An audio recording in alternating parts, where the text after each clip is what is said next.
3, 2, 1.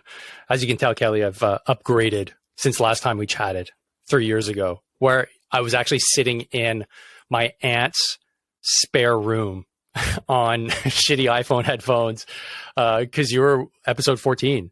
So that seemed like a lifetime ago. And it was a really lifetime ago. And we were all getting a little more sophisticated. I just turned 49. I am like fine wine, like a oak aged man. So you got to start somewhere, and that's more. I think that is the thing. Could be the theme of the whole conversation. We got to start somewhere. I love it. You're absolutely right. I mean, that was 3 years ago, and I didn't know what I was doing, but I had a wicked conversation with you because that's what it essentially is. It was learning about how to apply in that conversation, how to apply what you're doing to the warfighter community. So those are in the military, and that spurred a whole bunch of different type of content generation and, the conversations I was having with, clients and those that are in my community, how to just work on basic things like knees, hips, back, shoulders, and apply just some basic self-myofascial release, which has, really been a core pillar of what I do just to help guys out on a basic level. And like I say, I'm like the gateway drug. Kelly is like the hard drugs. So like you go up in levels. It's like I'm beer. Kelly is something much harder than beer when it comes to recovery. Yeah, so I'm like that toad you lick and then you understand the last. I love you're like hard cider and I'm the hallucinogenic toad. I'm in. I'm down. I'm down with that guy. So folks, if this is the first time you're listening to Kelly or anything that he does, like, time to get educated. And if you want to hear his full backstory or part thereof, head to episode 14. We go into a little more detail there. I want to spend more time on his actual work today, and definitely go check out. I have both his books here. Well, actually, you have more than 2 books, but I have 2 of your books anyways. So Supple Leopard, definitely check it out. And one we're going to look at more today is this one here. So Deskbound. So I think it's all backwards. I'll try and fix that when we do post-production. But so Kelly, you're obviously a prolific writer, a New York Times bestseller. You're a doctor of physical therapy. I think I got that right. And apparently you love to dance. I don't know. Yeah, you like lifting heavy things and throwing them over your head multiple times. That's also true. All of that is true. We were Juliet and I are accidental writers. Am I a physical therapist anymore? Hard to say. I would say the most important thing I do is coach. I mean, that really is more and more I'm of a firm belief that this concept of hyperlocality is going to get us out of this, which means a few people who are committed to each other in their garage, a few family members taking responsibility for the rest of their family, a couple teachers making change in their classroom, a physical therapist dedicated to her small group of people that she takes care of. We need to know the nuances of how people's lives are working, what their demands are, what stressors they're facing, how they're going to fit this in. And really, while we do need top-down structural solutions, we have to be thinking about that. How do we reshape our elementary schools? What does lunch at a high school look like? If kids are food insecure, can we give them 2 meals? Can we give them a take-home meal? Those are structural changes. But bottom line is, we need to meet people in their homes and help them understand where they can make these small changes that make huge impacts. Because choose something, as you and I talked about pre-show, choose something you care about. ACL injury rates in kids, ACL injury rates in women, low back pain, depression, suicide, diabetes, hypertension. Literally every single metric of human health is trending in the wrong direction. So if human performance and wellness is saying, hey, it's $1 trillion industry, we're so sophisticated, go on Instagram, it's a hellhole of abs and, paleo, carnivore. It's not working. And so the real question is, where are we going to make those changes? Otherwise, let's keep expecting the same. Yeah, that you call it what, hyperlocality? So basically hyperlocality. Yeah, what I take from that is a decentralized approach. going down to the Well, it's not section even level. that. It's a really nuanced approach where like we're talking about the level of the squad, the team, Yeah. the fire team. Those small people really know each other, know how they operate. And of course, we're going to have to think about institutional level reform and things. But really, I think one of the things we're seeing right now is such a mismatch between all the choices we have and fundamentally what it takes to be just durable. How can we help people reconfigure their daily lives or reimagine some of their essential behaviors? Because you're going to be 100 years old. You really are going to be 100 years old. And you can, I think one of the problems is that we've sold all of this and do this, otherwise you'll get, cancer and rabies and you'll be a fragile old person. And I think the mistake is, yes, you're going to probably end up as an old person. I think that's probably much given. But the mistake is that people don't realize how much better they can feel, how much more movement choice they have, how much, man, if you want to look better naked, that's totally cool. If you just feel like you don't want your back to hurt or you're not worried about your knees when you go play around with your kids, like those things are actually very tenable and within your scope of experience, even though maybe the body isn't your specialty. Your specialty is management, or you're an entrepreneur, or you're a warfighter. Like, we have just completely disempowered people to understand how much agency they have to make themselves feel better and actually live better, more interesting, self-actualized lives. That is what we're playing for. A very subversive change, because we used to be constrained in our environmental choices, and now those environmental constraints are off. You walk to school. You didn't have an iPad. You drank from the hose. You played all day because those are the choices available to you. And now those things aren't available as readily. You have to make a whole bunch of choices to get there. And that is what sort of is the current problem. That sounds kind of revolutionary, though, Kelly. Like, you're basically saying that we're in charge of our own destiny. Well, how about this? It's subversive. It's very subversive, right?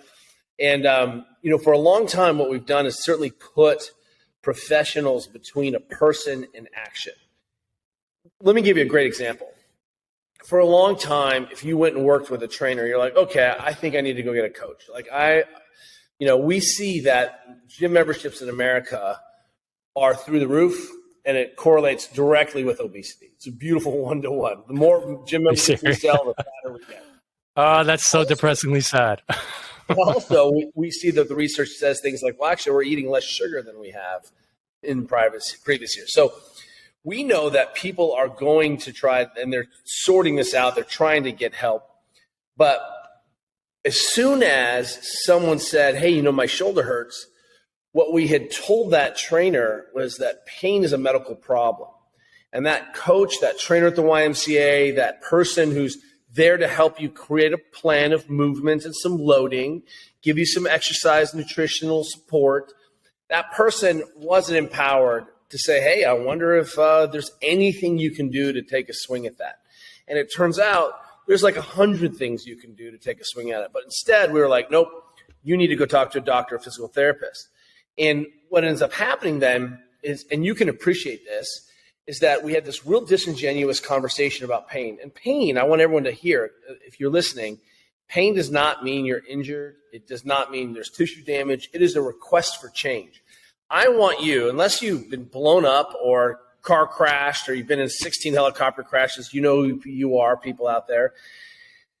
Pain is just information, just like loss of force production, loss of wattage, loss of poundage. If you and I go train today and I destroy you on the bike, I'm like, what happened to you? You're like, well, I went drinking last night. I got in a fight with my wife. I'm super stressed. I haven't slept. I'm like, oh, we can see these inputs one-to-one, right? We're like, oh, your performance was directly correlated to some of your environmental behaviors.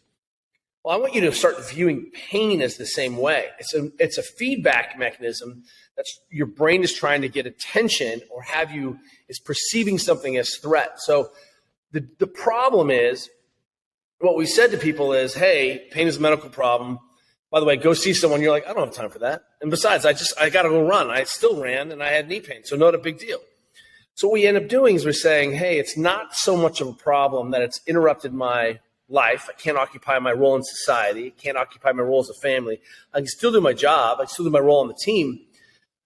I haven't had a clear mechanism of injury, and I don't have something that looks and smells like pathology. Those are all things that we consider medical emergencies.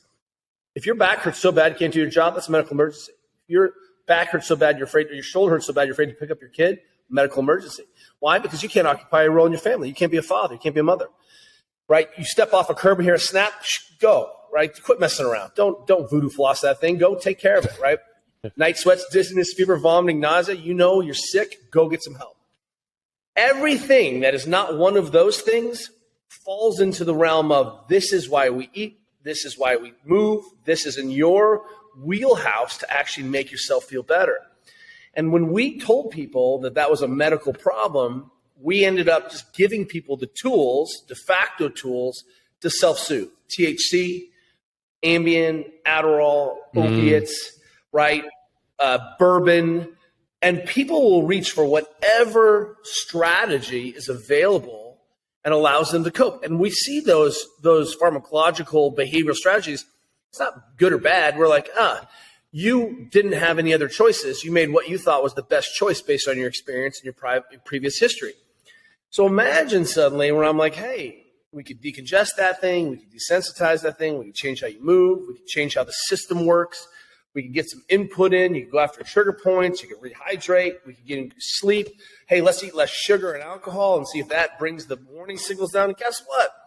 Most of the time, unless it is rabies of the shoulder or you've got gonorrhea of the knee, which is really a thing, all of that, that falls into the disease.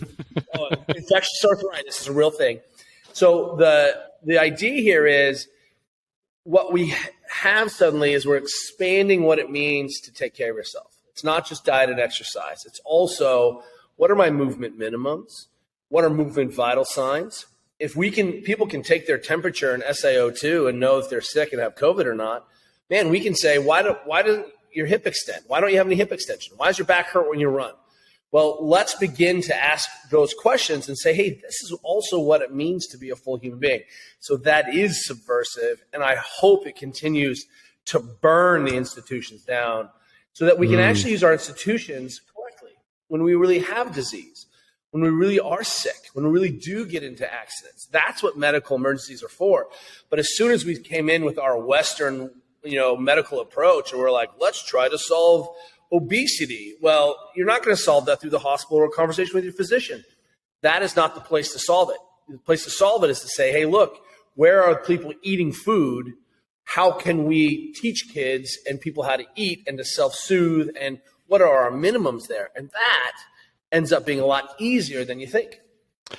Yeah, I agree with literally everything you're saying there. The only thing I have a question is on the knee gonorrhea, but I think we have bigger fish to fry on this chat because I just posted this yesterday because I'm back in the gym lifting, and when I was released from the Army, like in the process thereof, the doctors are all very conservative, right? Like they don't want to make things worse, and I guess it's a cover your ass type mentality. And they said, don't lift anything more than, I believe it was like 10 kilos or 20 kilos, which is basically like a small child, right? Like my children are 20 kilos, So it's like, okay, so I guess I'm not supposed to do that the rest of my life. All right. So then what am I supposed to do? And so back then I was of that opinion, like, well, the doc said, don't do X, Y, Z, but I was just lifting 345 the other day on a deadlift. And I was like, well, if I can do this, like, gotta do 400. Like, what are the limits, and are they just psychological? And it's been so long that I relied on medical information to ensure my health, and it wasn't that long ago where I just decided I think I'm going to take charge of this and seek out people that are clearly getting results.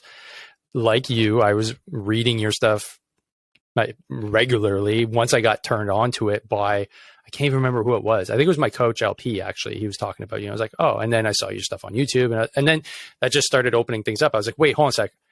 If I do this one thing, my knee's not going to hurt when I go upstairs anymore. And then apply and then realize, oh, wait, I don't need knee surgery. Oh, wait, I don't need back surgery. I just need to put in the work. I just didn't know what I was doing. So that whole idea that pain is a medical problem is, I didn't know what to do. And I think that's your thesis, right? That's right. We think every human being should be like, look, a couple things. Let me say this first. Remember, when you're talking to your physician, she maybe has 6 minutes with you because the way the system is set up is that she has to see a ton of people to keep her job, right? She never set out to be like, don't lift anything heavy, but she said something reasonable. Hey, I see that your back hurts when you lift something.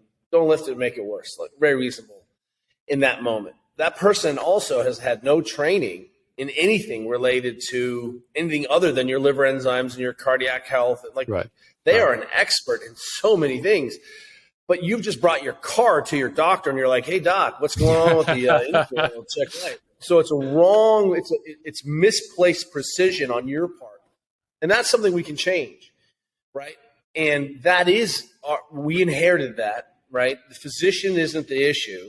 The physician isn't practicing the way they want. So we need to look at them as also victims of an institutionalized system. Right. And, what you're starting to espouse is we think we will be successful when we have a generation of kids coming in who end up with pain and know how to take a first crack at it. So let me give you an example. In the military, we had a lot of, when I started, teaching there, literally I started teaching there 15 years ago. It was probably the first time I was in a, like Marine School of Infantry, something like that. And they were having a ton of shoulder impingements, huge loads, right? Wretched positions, helmets, 100-pound packs, rucking, and all the shoulder impingement. Pain, let's not even call it impingement. Pain when you put your arms over your head. That's going to be tricky. That's tricky if your job is to do monkey bars and pull-ups. So, among other things, right? So, we just dropped in a lacrosse ball, and I was like, check this out. Put a lacrosse ball on your first ribs, lay on the ground, put your arm over your head a whole bunch of times, make sure you can breathe, and just mobilize those tissues. And bam! Now, the lacrosse ball is part of like the basic package that's given out at the Marine School of Infantry. That's amazing. For self-maintenance, because they found out they could solve this. And the physical therapists were like, yes, I actually have real injuries to solve. That guy actually hurt herself. She hurt himself. You deal with this. The reason I mention that is that a lot of those first lieutenants, a lot of the captains, a lot of the the young people are now majors and colonels. And what's happened is that I've realized it's going to take a minute for us to make real change. The fastest we can go is at this glacial pace. And it's going to take a minute until we see changes in attitudes, because everyone comes from somewhere, everyone has some experience. So now the young people that we interacted with are now in positions of leadership, and they're coaching teams and they're leading organizations. And sometimes we can feel desperate, like we haven't made any change, but we are starting to see some change there. We're also going to start to see the fact, let me give you an example. My daughter is a phenom water polo goalie. She is just like a 14-year-old starting varsity goalie. She's a savage. She loves goal. It's always 0-0 in her head. She's kind of like, my wife is a 3-time world champion whitewater paddler. The more stressful it is, she competes in the games, the more gnarly my wife gets. She just becomes a diamond. Like, she's all soft, and then she becomes a diamond. Watching my daughter do that is so cool. So she's at this Olympic Training Center camp for young kids. She was an 8th grader last year when she did this. And they had her throw they did like 13 sessions in like 4 days. Wow. And as a goalie, she's doing so much long toss. So she's just long tossing all the way down, right? And just like cold, warm, block, long toss. And guess what? Her shoulder starts to hurt. That biceps tendon gets a little hot for anterior delt. She's a little pissed. She's super freaked out because she's like, hey, I don't want to come out. I'm being scouted. I want to play. So she gets out of one of the things at the end of the evening. She goes home. She does some end-range isometrics. She gets a ball. She starts rolling it back and forth against the wall. And then she uses an H-wave and decongests her tissues, and then did a little scraping on it. And guess what? Back in the pool the next day. No pain. And when she asked the physical therapist what the physical therapist said, the physical therapist, who doesn't know these kids, has her own caseload, was like, put some ice on it. And my daughter lost her mind. That was your solution, is to like make it numb? Like, why don't you give me a shot of bourbon, lady? Why don't you give me some drugs? So key is, here is a 13-year-old child who has been instructed in how to manage simple pain, even though she's away at some sleepaway camp, and she's able to take care of that through some very, very simple interventions. Now, apply that across millions of people, and pretty soon we start to have something that smells like and feels like revolution. Because when someone's knee hurts, your friends are like, lay on the ground, I'm going to walk on your quads. Why? Because your quads are stiff. And at least let's cross that off the list. Hey, have you done any couch stretch? That's working on hip extension. Why not? Let's go ahead and do some isometrics there. And pretty soon, people can say, hey, see when you're squatting, how your arch collapses? I think that's a less effective position. And when we start to even change the narrative of, hey, that it's not, you're not injured, but hey, there's something we can do to make you more effective as a mover or a person, then we will begin to reap what we think we're sowing now. And it is so slow and so painful that sometimes I feel like I want to give up. But you won't. I know you won't. We need you, Kelly. But that's a great segue into what I can't wait to be on more TikTok videos. More TikTok. I'm too scared. I haven't even. I downloaded the app and I deleted it right away. It put fear into me. I was so scared. But I wanted to segue, now that we're talking about kids, your kids, into the foundation that you'd gotten started, which I initially saw when I was a teacher, as a high school teacher, that I thought was pretty novel, because I don't think anybody else is doing it. But you correct me on that. But you started the foundation was Stand Up Kids. Yeah. And the reason why I thought it was super novel is because I started seeing it before I was tracking your foundation, that, man, these kids sit down a lot. I didn't sit down as much as a teacher. I was up quite a bit, right? I was, walking around, and I was pretty much on my feet all day as a teacher. Whereas these kids, yeah. And at the end of the day, I was exhausted, right? Still got my SMR work in, still got my flossing in, but regardless, no big deal. The kids, yeah, they were, although we had quite good sports programs, and we had, quite a bit, it was a private school, so they had more activity, I would say, than the average high school student. We're still sitting down for hours at a time. And I was just blown away at the just the sheer volume of it. And then you come along and say, well, why aren't these kids standing? And the stats here, I'll just read some of them, which I think is pretty cool. So if you go to standupkids.org, Kelly's got a bunch of great infographics, but 1 in 3 children and teens aged 2 to 19 are considered overweight or obese. 96% of elementary schools offer no physical education classes. And then just a whole host of different things. Like, if you're not standing for a better part of the day, the chances of just childhood obesity and then dysfunction, and then just being obese as a child is like an early death sentence. How did you come about with this idea to get kids standing and I guess, like you put it, changing at a glacial pace the next generation, so that they're able to incorporate this when their principals, when their teachers, when their parents, right, and they go, hold on a sec, no, like this is what we used to do, it doesn't work, do this instead, like I did when I was a kid. How did you come up with that idea? Because I think there's genius in it. So there's a couple. Let's tie a whole bunch of, we throw a bunch of balls there. Let's stitch them up here. First of all, is that if I ask any adult, how many steps should you get in a day? Someone will say something between 8 and 15,000. That's pretty standard, right? The data is you need between 6 and 10,000 steps, but if you walk more, you do better. And what we know, working on our military units, tier 1 groups, when people have sleep disorders, the first thing we prescribe now is more steps, get more walk. Accumulate more non-exercise activity fatigue, NEAF. Non-exercise activity creates sleep stress. It creates enough fatigue that you actually fall asleep at night. And one of the reasons people have a hard time falling asleep is they actually haven't done enough movement. You want to decongest your tissues and load and decongest your tissues, move your lymphatic. It's all driven through muscle contraction. So ultimately, every adult on the planet's like, yeah, you got to move. And I got to walk. I step. My Apple Watch reminds me, whatever it is you're doing. Yeah. And you say, okay, well, you're an adult. What about your kids? And then what you'll see is that there's something like, yeah, kids still totally move. I'm like, great, let's measure that. And it turns out kids are walking 2,000 to 3,000 steps a day.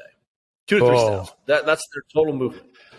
So we know that we track that. We put a bunch of trackers on kids, and it's regularly on rain days, it could be 2,000 steps. And on other days, it could be 5,000 steps max.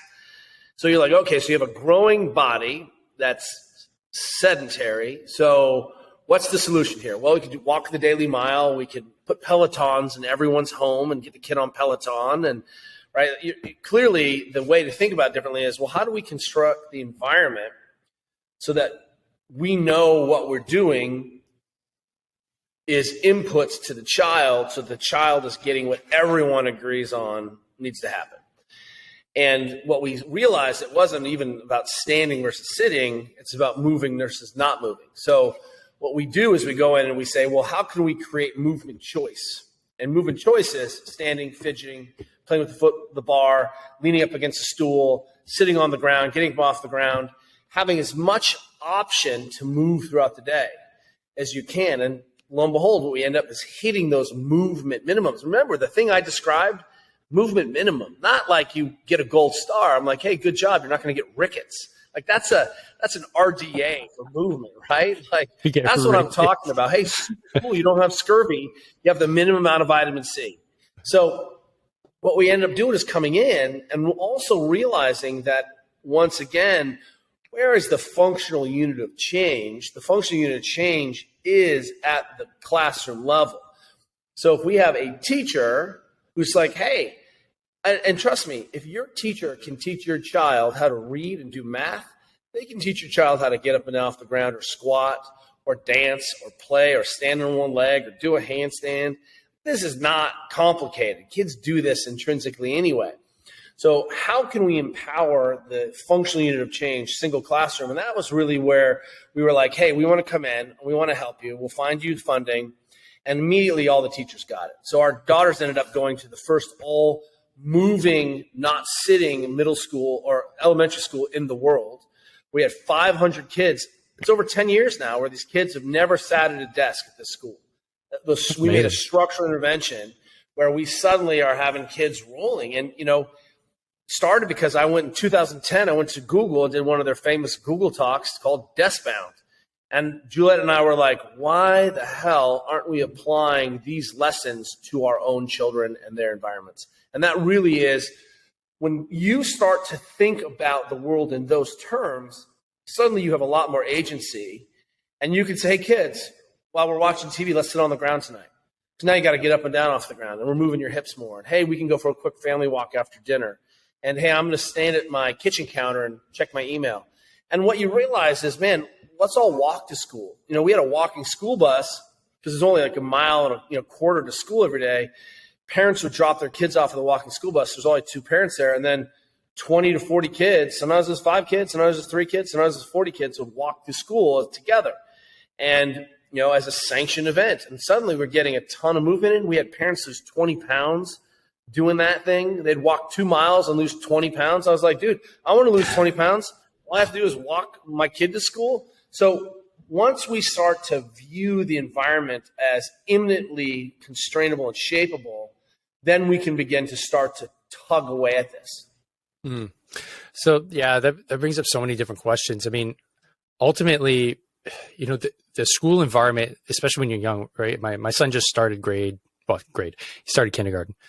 And, he's been having a few bad days as kids do. It's a change of environment. And I'm like, how's school? It's like, oh, it's not very good. It's like, do I still have to keep on going? I'm like, dude, you got like 18 more years, man, like minimum. You better, yeah. There's no getting out of this one. So I've been to his class. And one thing I've noticed since I got out of teaching and the curriculum's kind of changed here when we went to just talk to the teachers is that they said like, well, we're not really doing much academics here in the first year in kindergarten. First block of the day is play. It's like an hour and a half. And then the last block of the day is play. And I was like, sweet, because it wasn't like that before. They were actually doing math and arithmetic and stuff in kindergarten because the thought process was, well, let's start them as early as possible with academics. And that means they'll be more academically inclined and more likely to get a university, better job. Like it's all these, what ifs down in the future. But they've obviously realized that this is a poor strategy. They need to move. Like, they need to get out. They need to enjoy themselves. They need to be outside. They need to be getting vitamin D. They need to be running around. So when he comes home, he's done.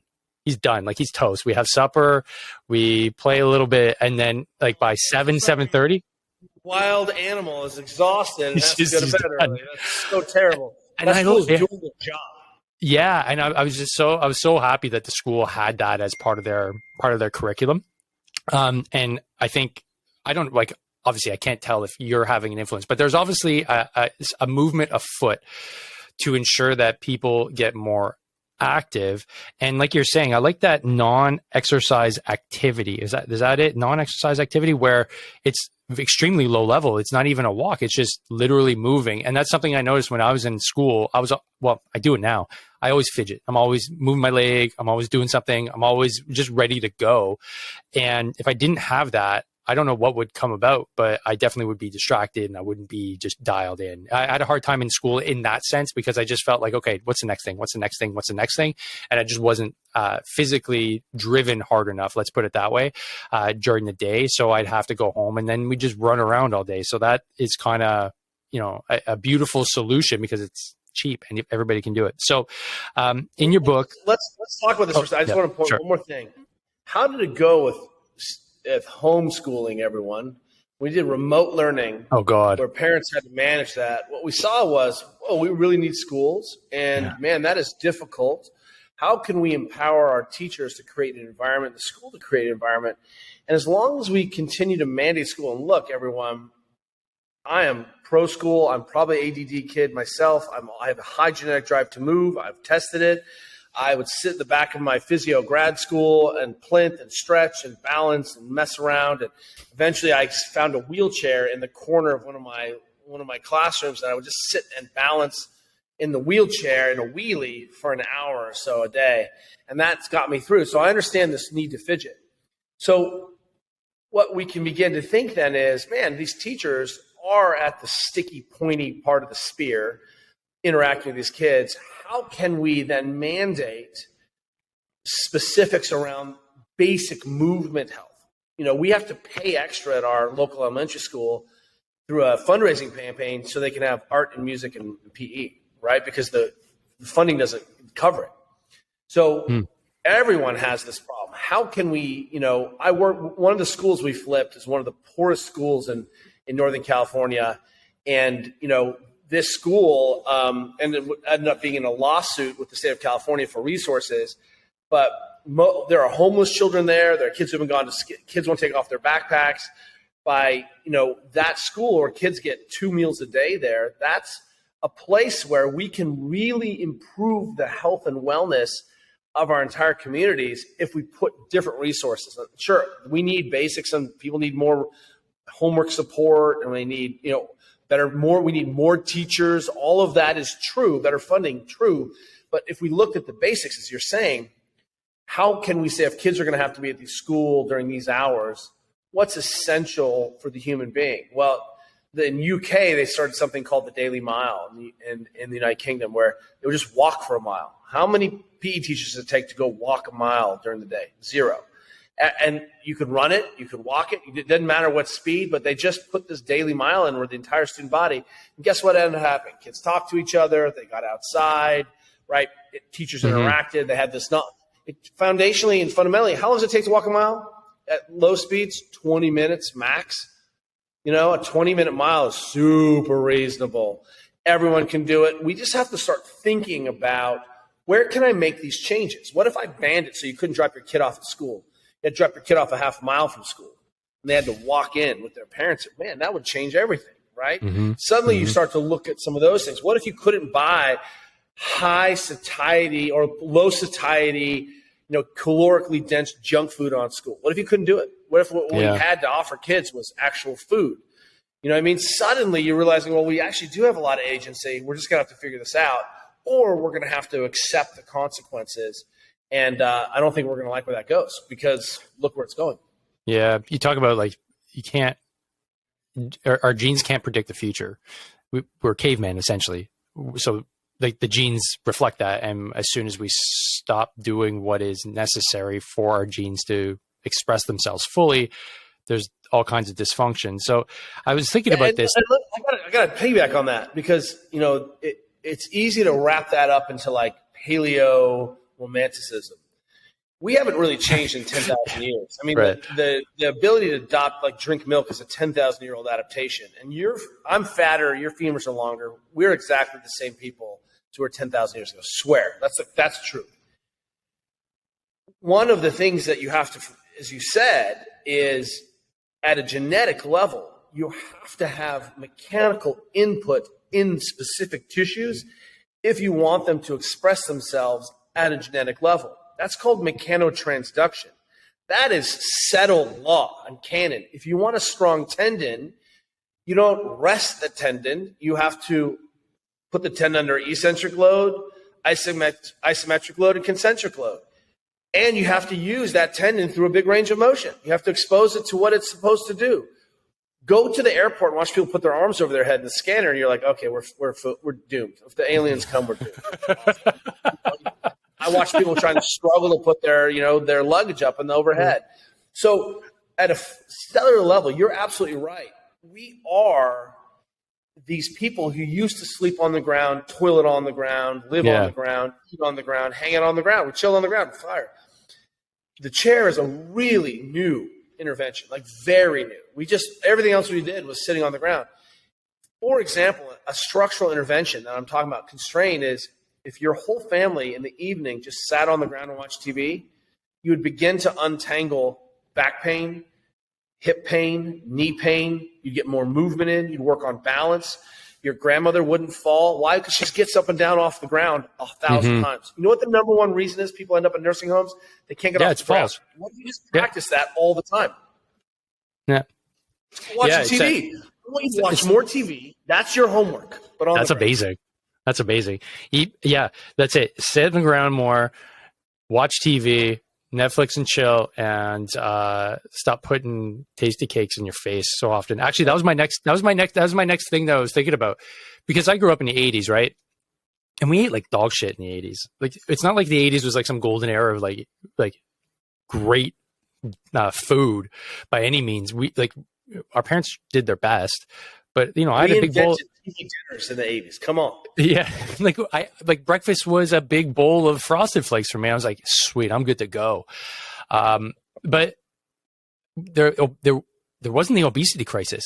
So is it because movement has gone down so much? Is that what might be the case? Is just that we've kind of constrained ourselves? Because I mean, we had TV, I had video games, but I mean, realistically, they were shitty enough that you could only play them for a few hours, right? And then you get bored of them, and like Super Mario got old, and then you go out and you just play, and you're gone literally all day. Is this a reflection of just our inability to kind of let kids kind of go and do their own thing when they're young, and kind of like the helicopter parenting thing? Like, do you have a take on that? Like, because I don't think the food has changed that much, to be honest. If anything, I think it's gotten a little better, but we've gotten fatter, especially the children. A couple things. If when kids were growing up, when you were not given an endless supply of goldfish and chicken nuggets and pizza. So no, because I'd ruin my dinner. Like, mom would get pissed. Okay, so what we're really seeing is this sort of systemization of very high calorically dense foods. And I think that's really the key. They're not very fulfilling, and it's so easy to overeat. And the research is supporting that it's not the sugar, it's that, man, there are so many processed foods. It's not even the processing. That's an aside. It's that these things are so high calorie. Here, everyone listening, I want you to do this for me. I want you to take the pound of cherries challenge. I want you to eat a pound of cherries. Oh my God. And let me know how full you are after eating a pound of cherries. A pound of cherries. My wife literally did that a few years ago, and she was finished for like 3 days. It's 230 calories. It's 230 calories. Eat an entire melon. Eat 10 apples and tell me you're just like, I just can't wait to eat more. Then let's go ahead and let's have some baklava. Let's have a cookie. What you're seeing is, man, it takes up this much space, has so many calories. And what you realize is like, hey, I'm still getting this hunger drive. So one of the ways that we I'll get to your question in a second. One of the ways that we help people expand the way they think about their food is that we don't take food away, because food is awesome. Cheetos are awesome. Takis are awesome. But we say, hey, look, let's make sure that you're getting this much protein every day. Yeah, right. Somewhere between 0.7 and 1 gram per pound body weight. Super simple. Not crazy amounts of protein, like RDA plus, like for growing kids. Then we say, why don't you eat 800 grams of fruits and vegetables every day? I don't care what they are. You want to eat all bananas? Knock yourself right out. And what you see is people are like, ooh, the sugar in the banana. I'm like, seriously? Like, what about the fiber? What about the micronutrients? So what we suddenly see is if we can stuff 800 grams of fruits and vegetables plus getting people enough protein, and I'm not worried about the cookie because there's actually no room for a cookie. One of our friends, Mark Bell, has this great idea, and he's like, hey, look, if you're really hungry, eat a hard-boiled egg. And if you don't really want the hard-boiled egg, you're not really hungry. Yeah. So one of my friends at work is like, dude, I get hungry. And I'm like, eat 2 hard-boiled eggs and an apple, and then come talk to me. Call me after you eat 2 hard-boiled eggs and an apple. And he's like, dude, I'm stuffed. And I'm like, good to go. We'll have a chat later on. Yeah. Meanwhile, you just had 12 grams of protein and an apple. Like, come on. So, what we're seeing is it's this food density plus lack of total movement, as you're talking about, plus you can get into perinatal conditioning and the way we're sort of like the kinds of foods we like, all that. But the other big piece is sleep. We're not sleeping enough. Why? Because we have phones and we have LED lights and TV, and that stuff is imminently more exciting than going to bed and reading a book. So when you start to aggregate this, and this is really one of the problems with doing any research on human beings, is that we are the most complex structures in the known universe. Let me say that again. Your brain is the most sophisticated structure in the known universe, has more attached to a physiology that is equally as extraordinary. In complex psycho-emotional situations, man, it's hard to understand. But what we can do is say, well, let's expand this out to 20, 30, 40 years. And we can look at this and say inputs and outputs. And its problem is in the short term, you can get away with everything because human beings are so robust and so durable. But when you start to look at the time scale of 10, 20, 30, 40 years, you start to see, and I'll tell you, I'm 49 years old. I hang out with a bunch of other people in their 50s, and we don't all look the same. I'll just say that. And what we see is that the things you got away with, suddenly you don't get away with as much when you're 50 years old, right? And suddenly you're like, oh my gosh, I have osteoporosis, I've lost some disc height, I've lost all my muscle mass. I can't drink a bottle of wine every night to calm down. I'm going to need a different set of solutions to make myself feel less anxious as I'm trying to keep it together, raise this family. So simultaneously, we've been crushed with, entertainment, serotonin boosters. We love highly palatable food. We don't move, we don't sleep. And what you see is rinse, wash, repeat that, and you're going to see a whole population move towards where we currently are moving. So again, the way to look at this is ask yourself, me, at a simple level is, if I don't want to eat cookies in the middle of the night, I don't have cookies in the house. Swear. Like, that is it. Because I wake up and I'm like, I should eat some yogurt and an apple. I'm like, I'll go back to bed. If I wake up and I'm like, hey, my daughter made chocolate chip cookies last night. I'm like, maybe I'll smash one of those and drink some milk. And I do. Yeah. I'm exactly the same. My wife can't stop making delicious pastries because she's practicing her craft, making cupcakes. God damn, those are so good. Cookies, just like, what's going on? Well, I want to practice. I have more activity in, and I better make sure that, Lane Norton 101, if it fits in your macros, I got to really reserve some carbohydrate during the day so that I can spend it in the evening. Yeah. So I don't eat a sweet until after 8 p.m. Really? I'm going to eat sweets. Well, because I've already eaten dinner. I've eaten all my meals. I've eaten dinner. I'm like, I don't want it. Man, no, I see. That's the problem. Like, if I touch anything sweet past like 7 p.m., it goes straight to my ass and gut. Like, I just swell up, and it's just like I wake up the next morning 3 pounds heavier. I go, damn it, happened again. But it's so delicious. So, okay, so a lot of mental math actually going on for me most days. Like, how many grams of carbohydrate was that? Okay, no, I'm good. I think I had enough protein. No, I'll be all right. How about this? Every glass of wine you drink is a bagel. Just think about it. I know, it's crazy. It's crazy. I had Yeah, I can't, but just like you, I can't have them in the house. I'm a carb addict. It's my Irish genes. Anything that's like starchy, potatoes, forget it. I'll literally boil them up and eat them, mash them up with salt and butter, and just have that as a snack. I can't get enough of them. So, okay, so ultimately, You're talking to Kelly Starrett, County yeah. Cork. Like Yeah. we're as Irish as it gets. I understand. It's born within us. It's born within us. All right, so man, we covered a lot of ground there. I did have a question because we talked about movement actually before. One thing in your book that I thought was really interesting, and if you could like expand on it, the movement brain. I've been thinking about this for a while, and it's kind of something I've been toying with, and something I've been working on with some of my clients. That the idea of like movement before anything else is critical to getting things started, because I know some guys that have been doing, I don't know if you know what EMDR is, to help with like post-traumatic stress, but it's essentially simulating like movement, but you're static. I thought that was pretty fascinating stuff. And then the act of getting up and going, like action begets action. And I just thought that was a fascinating concept. And you don't need to be doing, like a 1 mile run for time. You just need to put on your shoes and go outside and walk. And the cascade effect is pretty impressive. So I'm curious to know like what your take, like what is for you, the movement brain? Well, as we've talked about before, this notion that we should separate our physical selves from our psycho-emotional and intellectual selves, that's a mistake. Whether we're talking about the flood of the good feeling stuff, or we're talking about, think about movement as on the same par as behavior, of speech, of cognition. It's just manifested thought behaviors. And when you realize that your brain is wired, and one of the reasons people think you have a nervous system in the first place is to move through the environment and perceive change so that you can feed yourself, you can run away from danger, right? That you can reproduce. I mean, that's the game around the nervous system.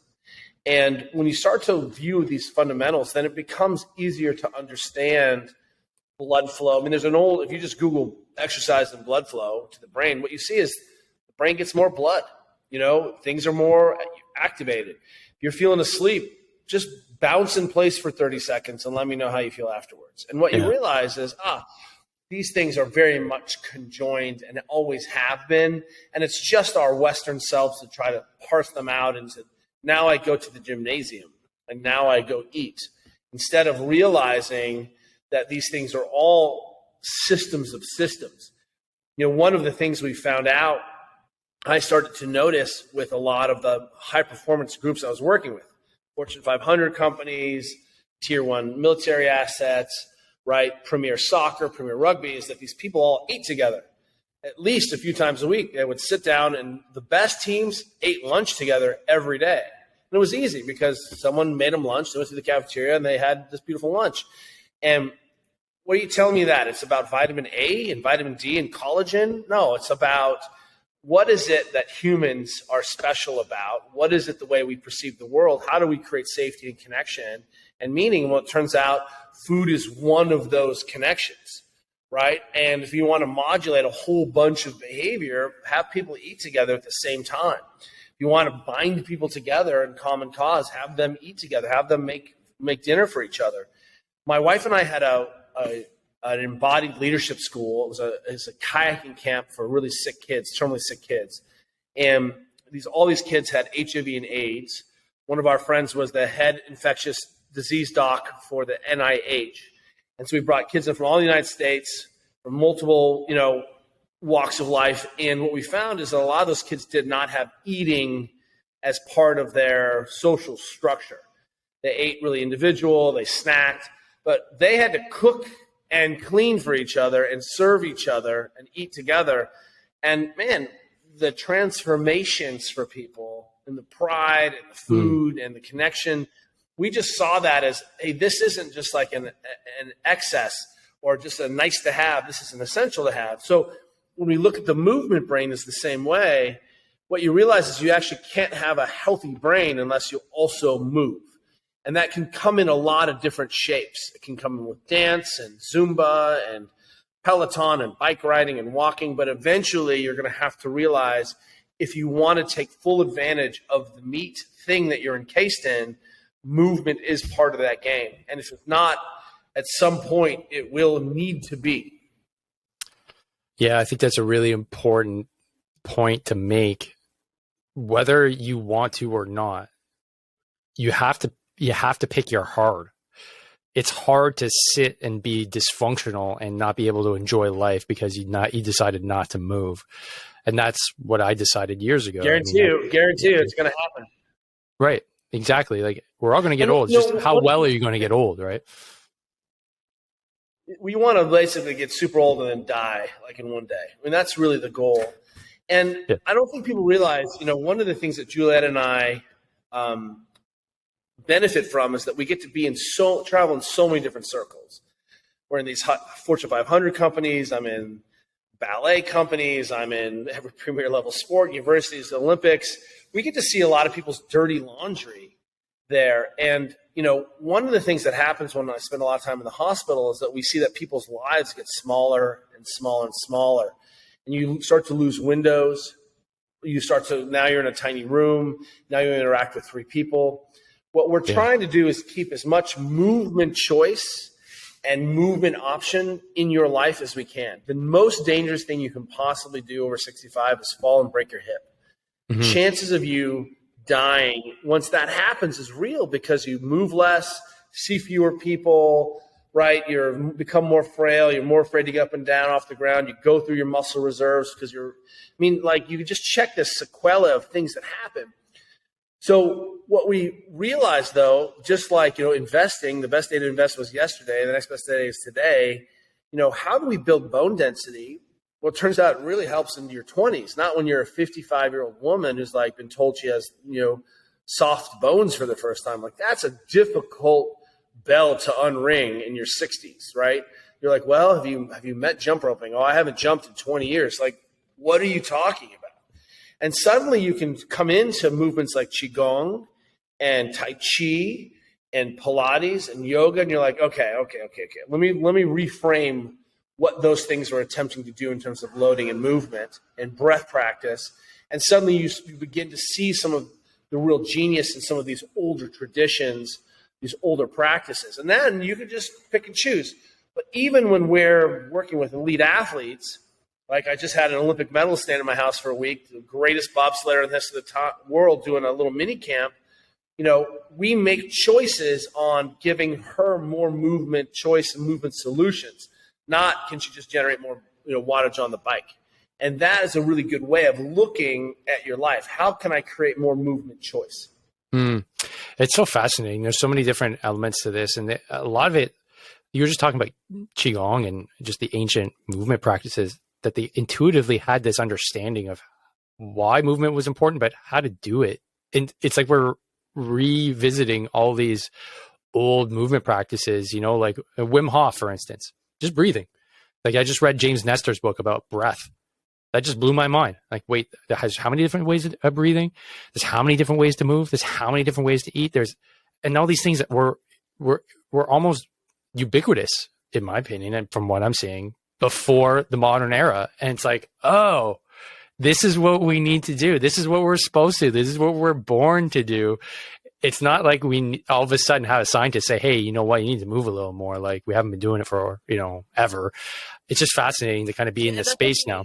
That's a really healthy way of viewing this, with humility, by saying, do you really think you're the first person to have taken a crack at improving the human condition? Right. No, it was about the Prussian military history and military sciences.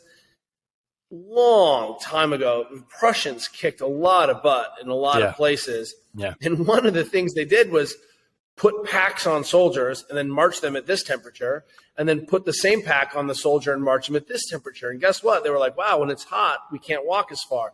People have been working on this for as long as there have been people. Look at the Husafeld stone. How many times was that about? One? Lifting stones. That's right. Lifting stones in Iceland. That weird, like, it's not a geometric shape. It's just crazy weird. Yeah. So you could close the gate for the sheep. So, what we can do then is start to redefine what is fitness, because it certainly isn't winning Instagram with your abs for a certain day.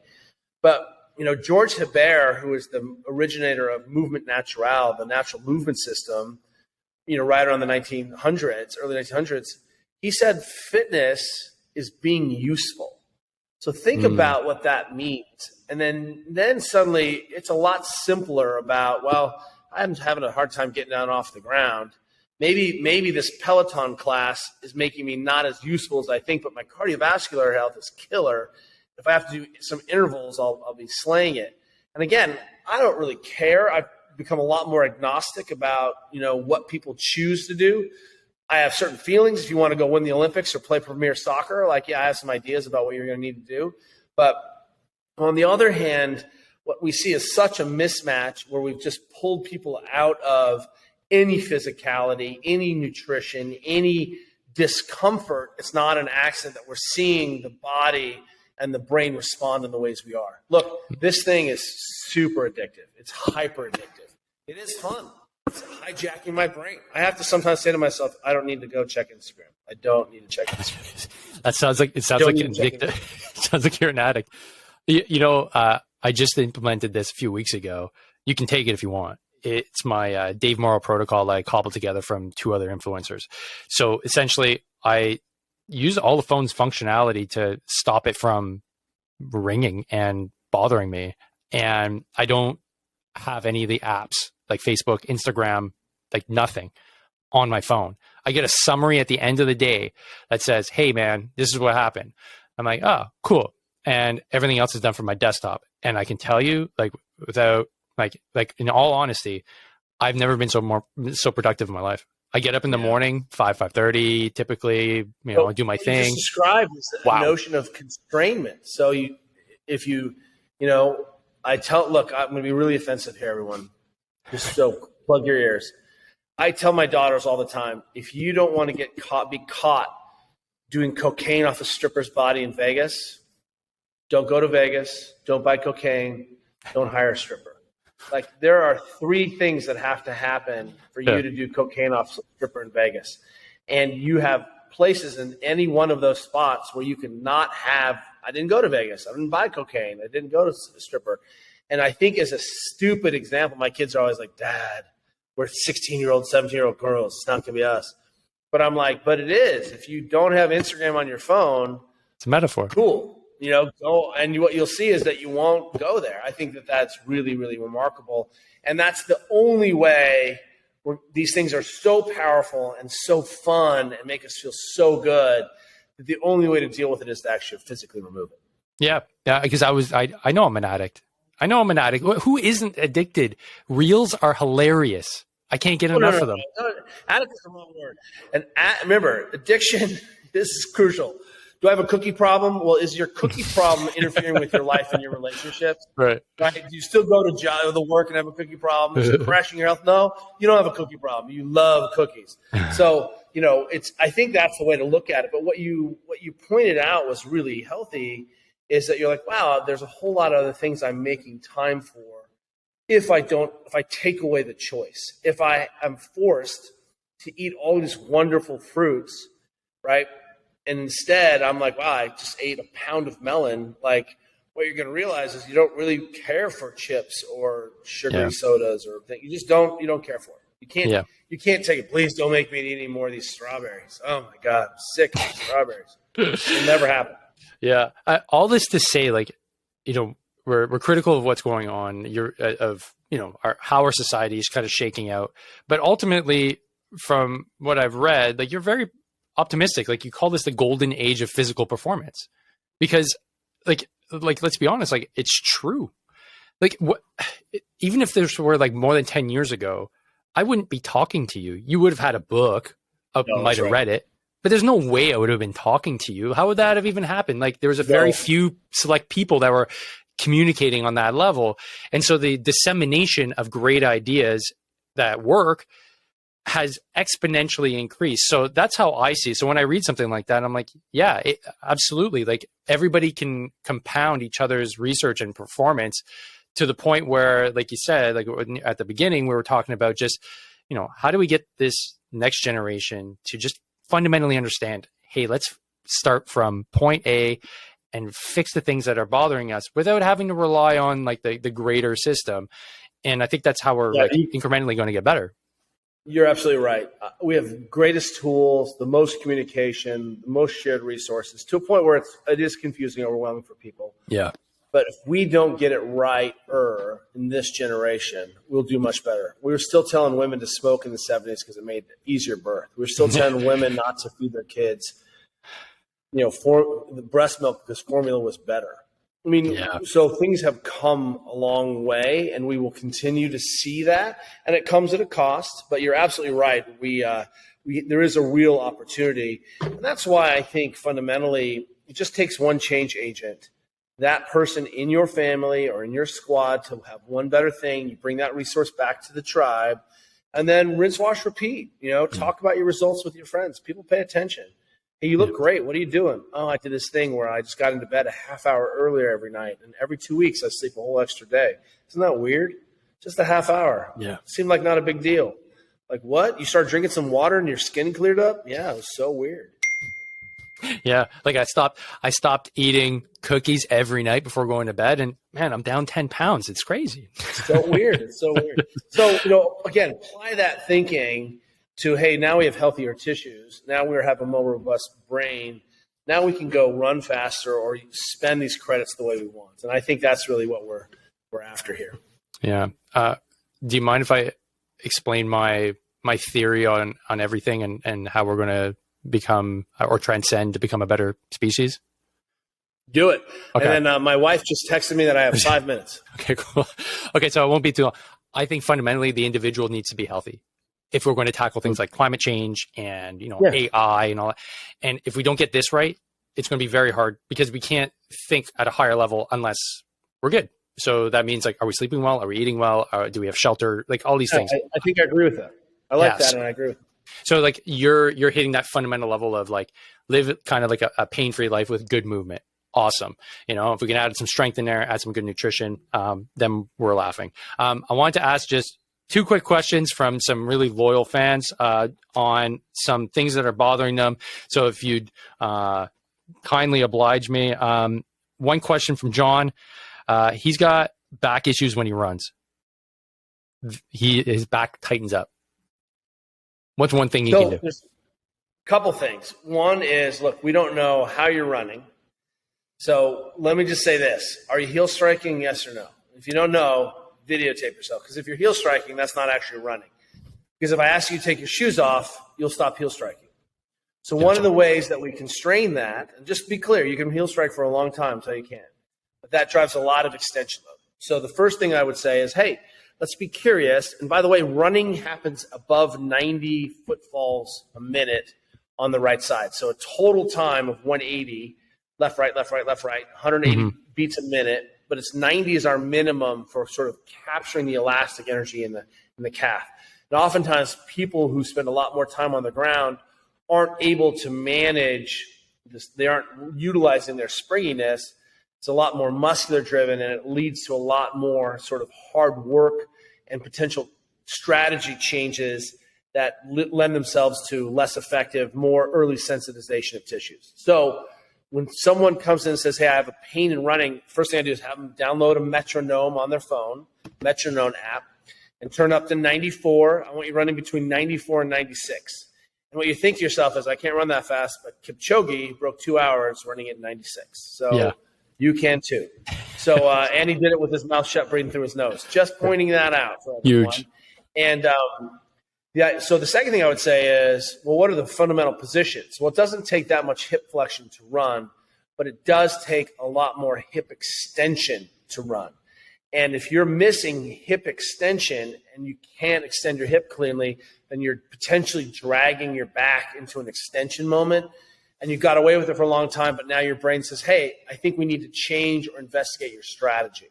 And so rear foot elevated split squats, couch stretch, anything you can do in the day. If you go to my Instagram right now, I have a picture of some videos about, ideas around getting more hip extension and training hip extension. and I don't mean standing up from a squat, I mean putting your knee behind your butt, like hashtag knee behind butt guy. You have to have that leg behind you in a lunge-like shape way more than you are. And when you start to make all of those changes, suddenly your brain probably will think differently about what's going on, and you'll stop getting that seizing signal. Interesting. Okay, that was an awesome little bit of info. So definitely, John, you're lucky, buddy. And one last thing. I'll be giving you a bill later, John. Yeah. Send it my way. I'll send it to him. And then Gabe, his knees hurt when he runs. This is like the typical like Army like issue, like generalized knee pain when running. Is it kind of the same thing? Like maybe he's heel striking? Well, first thing I would say is, hey, anything that's where you're slamming your heel down isn't running. So we could expand this conversation. Well, tell me about your warm up. Tell me about your cool down. Do you keep moving the rest of the day, or do you just put on your sneakers and go slam the concrete? Like, why are we treating running? Like, if I'd be like, here's 500 pounds on the bar, and you'd be like, dude, I'm not going to pick that up. I got to warm up. I'm like, okay, so let's treat running like a sport, and we train and prepare for sport, right? So there's a whole lot of things we could ask there. Some of the typical drivers of lower leg pain, particularly knee pain and running, is just stiffness in the quadriceps, stiffness in the calf. And when I mean stiffness is, you can take this test at home. Lay down on the ground, have someone you love walk up and down your quad. Just walk up and down. No big deal. They can hold on to a chair, but they should be able to walk up and down, and you should be able to say, this is lovely. What are we going to do for dinner? And if you black out or pee yourself or scream, you found stiffness in the leg. That someone should be able to walk up and down. And so there are some easy solutions towards addressing stiffness, because that tissue became stiff because you were loading it in a way that was beneficial. The brain put down a whole lot more collagen, made those tissues stiff to try to be more elastically efficient, but you still got to have your range of motion. So again, look at the first rule. Hey, am I heel striking? What's my cadence? Second, because that will also stop you from heel striking, running at a higher cadence. Second, we can begin to just ask some simple questions about, well, what is the assessment? If some aspect of your rifle, malfunction every single time, you take it apart, figure out which piece wasn't working. We'll do the same thing with your body. What is normal? What should my quads be able to do? One of the things we've really tried to do at our company is through our app. It's $15 a month. I have thousands of videos. You can search by pain. You can search by body part. You can search by movement. And what we try to realize is that I can't help everyone one-on-one. That's always going to be the best therapeutic relationship. But we might be able to scale this in such a way where we could give people enough information where they can improve their performance, help their pain. And our app has simple movement self-assessments built in. I have the best movement assessment, self-assessment in the world. You don't need a goniometer. You don't have to aim a phone at yourself. You can be like, yes or no, 1 or 0. I have full range or not. And we do that in terms of red, yellow, and green. Here's a great range. Here's like, hey, I should keep an eye on this. This is the minimum. And here's definitely something that's contributing to less efficient movement. It's super simple. And we have these for the knees. We have them for the ankles. We have them for the hips, shoulders, whole thing. And what we finally quickly realize is, again, if we can get people to, again, a conversation about this, we can fundamentally change what the next conversation is. Because he's like, I don't know what to do. My knee hurts when I run, so I don't run. There's 1,000 things you can do if you know where to look first. And so what we've tried to do is aggregate. It's basically the companion app from a 400-page book, Supple Leopard, and simultaneously all of the experience I've had on the planet working with the world's greatest athletes and teams and systems, like the All Blacks, like the English national soccer team, like the Brazilian national soccer. I mean, I get to test my model all the time, and then we suddenly winnow that back down into what we think are really good systems you can employ yourself without a lot of equipment. That is how we try to foment revolution every day. So go to the app, but in the meantime, have someone walk up and down. If you don't have someone walk up and down on your quads, take a heavy kettlebell and put it on your quad while you're watching TV right there. And you should be able to take a full breath, and you should be able to contract and relax instantly and move around. And if you find anything that feels ugly or nasty, you found part of the problem. I think we're going to have to film that one because I think it's going to go badly and people are going to find it hilarious. But the app we can find at thereadystate.com. That's right, thereadystate.com. And really, we feel like this is how we're doing our part by making it actually $15 a month. You can cancel it anytime. Dude, I have a free trial. Go in there, use the app, fix yourself, then cancel. I mean, really, we agree. Some of you may not have $15 a month right now. You probably have $15 for 1 month, or you can even use the free trial, fix yourself, and then get out of there. But stop it. You've got to do this. You literally, the app is me in your house following you around. I do everything. If you're looking for a daily maintenance, I have a 10, 20, and 30-minute follow-along video with a ball and a roller. I'll show you how to take care of yourself. That's easy. I can Went attest. to the body part. How much time do I have? Give me 10 minutes. I can attest. You're in my house for a better part of a year. Using the app is freaking incredible. So definitely go check that out, folks. It is a no-brainer if you want to get things moving and grooving in the right direction. So Kelly, I know you got to go hang out with the wife. We don't want to leave them in the lurch. So thanks so much, man. It's always such a good conversation. I love having a chat with you. We could chat for hours. So folks, definitely head to thereadystate.com, download the app, start the free trial, start moving, man. Start making it happen and start being a part of the physical performance revolution. Kelly, thanks so much, man. And folks. Thanks, everyone. Yeah. Good to see you, my friend. Absolutely. And folks, don't forget, train hard, fight easy. See you on the next. Thanks.